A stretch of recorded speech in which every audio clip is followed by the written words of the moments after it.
Welcome back to another Command Line Top 10, where today we're going to be talking about Rivals of Ixalan, the newest set in the Ixalan Block. Today we're going to be talking about the top 10 cards of the set that are going to have the greatest long-term value in terms of playability, relevance in the format, and price. As usual, try to remember these are just opinions. If you have any opinions of your own, please jump in the comment section below and let us know what you think. If you haven't already, like, comment, and subscribe. First up is Kumena, Tyrant of Orazca. I really hope I'm pronouncing this name right. This set has got nothing but a bunch of really difficult to pronounce cards. Anyway, getting into the card. This guy is going to be great. I mean, for his mana cost, he's incredibly efficient. This guy can turn your early game merfolk into card advantage for the mid and the late game, and still apply pressure with his last ability by putting your opponents on the clock. This guy is very, very useful. There's been some rumblings, and I know every other blue-green commander is supposed to be better, but if you're going to play with any kind of flavor or any kind of a theme, why not go fish? And this guy's a good pick for fish. Keep your eye out for a budget deck tech video using Kumena in the future. I can't wait to get my hands on this guy. He is going to be so fun. And you're finally going to get to use those merfolk cards that have been sitting in your bulk for forever. It's about time I'm going to actually get a deck where I'm going to get to play Silvergill Adept. Now it's not just for Modern anymore. Now the next card that we're going to be looking at is red. No, it's not that red card. It's a different one. It's fake Snapcaster Mage. Dynafleet Daredevil is not Snapcaster Mage. And I don't think I need to tell you that, but you got to hear me out on this one. This guy is actually really good for doing what he is supposed to do, and that is to interact with your opponent on an efficient body in ways that are really, really versatile that you would never expect. If your opponent's cast an early game removal spell, you can actually cast your guy, cast their early game removal spell to deal with another threat. This guy's much more versatile than a lot of people give him credit for, and I think that he's going to make a large impact in the format. In my testing, as soon as I saw him running back Time Warps and Cyclonic Rifts, I knew this guy was going to have a slot in a lot of red-based decks, as well as a lot of Grixis, and potentially even a Pirate deck could emerge from this format. I'm very, very surprised with this guy, and I think you will be too. Should definitely slot it into your deck. I don't expect it to cost very much money right out the gate, but you might want to pick these up. Next up is a card that I'm the most excited about, and I've been waiting for this for way too long. Tellurian Academy. All I really want to say is Tellurian Academy, but I want you to understand that this card is a lot more versatile on the front side than people want to give it credit for. I think it's very useful.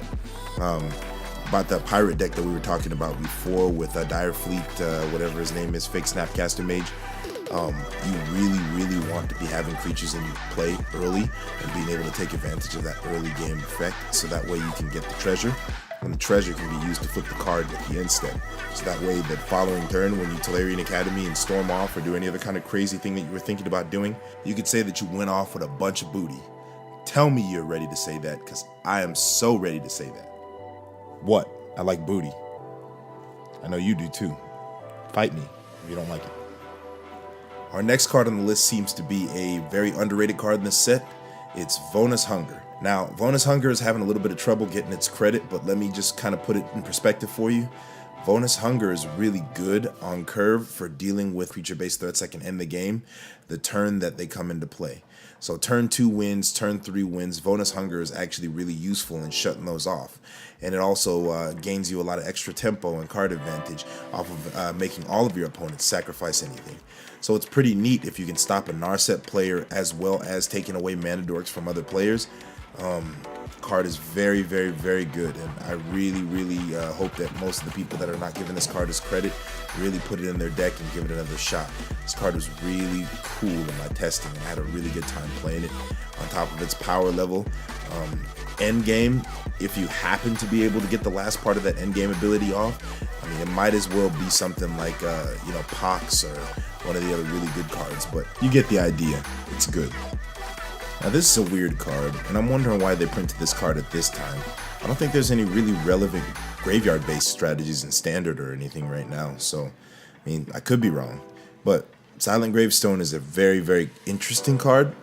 I didn't know if an effect like this specifically needed a reprint, but it's definitely packed onto a really versatile body.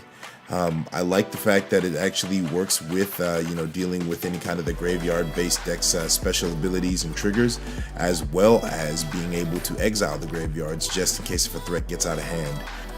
Just having that ability to be tutorable from Trinket Mage and it actually just being a really mana-efficient card for what it does definitely makes it one of the more powerful cards that come out in the set.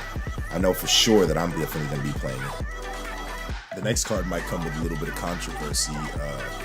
It is said that it is not the best dinosaur commander, and I would disagree. If it's not the most powerful dinosaur commander, it's definitely one of the most powerful dinosaur cards released, and for a simple reason. Palinchron. This card does the same thing Palinchron does, as long as you cast it, of course. They're trying to make this card less broken, but the card is not any less broken than any other card that untaps mana after you cast it. This card is more or less going to be the new defining dinosaur creature that's going to come into the format, and it's going to enable a lot of other infinite combos and decks that would not have otherwise had access to infinite combos based off of untapping lands. It seriously is relevant as heck. It is the next Palinchron for other colors. It's going to be great. The next card might come as a little bit of a surprise to people because it is, in, I guess, Commander, not really that powerful. Overall, it is actually a very good card. Mist-Cloak Herald. And Mist-Cloak Herald is actually a very, very good card in the respect that it is very mana efficient. For 1 mana, you get a 1/1 body that can not be blocked. In a lot of creature-based strategies where you can gain advantage from attacking players in both the Simic colors as well as the blue colors, you get a lot of value off of playing this guy here. Not only does he die to Skull Clamp in case if you need to draw cards, he is a Merfolk, so he actually does work with those Merfolk decks that everybody's brewing, as well as Edric or any of the other guys that you can really take advantage of from this guy. He's definitely going to be a staple in most formats that would play him, and I would definitely suggest picking up at least a couple of these guys because they're going to be great going forward. Next up is the card that everybody seems to be the most hyped for, and I don't even remember the last time somebody was really, I think the last time anybody was this hyped for a red card was when Lightning Bolt was reprinted back in N10. It's Blood Sun. Now, Blood Sun is an excellent card. It's definitely very powerful. It's going to be played in pretty much every format that will allow its play, but I want everybody to, right now, get off of that hype train. You got to get off the hype train about these things making already terrible lands better. Because for starters, the only lands that it really makes better, technically, are the Karoo lands and the bounce lands. And the other lands that come into play tapped normally that, make multiple colors that, come into play tapped, are not really that good anymore. And Lotus Veil does not work. I just want to make sure you know that, so that way people don't get their hopes up here. It has been errated. It does not work with Lotus Veil, so you can let that one go right now. However, doesn't mean this card is bad, and it doesn't take away from very much because it's a very efficient card.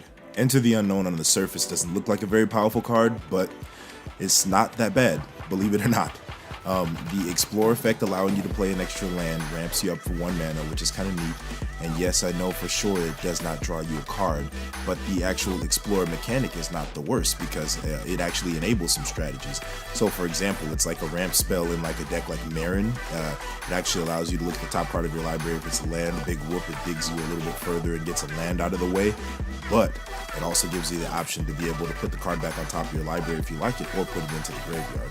It's a very versatile spell, and as you'll get to learn, I'm a big fan of versatile spells because of their utility in the format. The more utility the card has and the more things the individual cards can do, the better the cards end up being in the format. And I feel like this card is definitely going to be a very, very playable card, especially for those folks that are out there playing those 3-mana versions of these cards like Kodama's Reach. Definitely a good card. All right, now rounding out this top 10 list, we are talking about Admirals Order.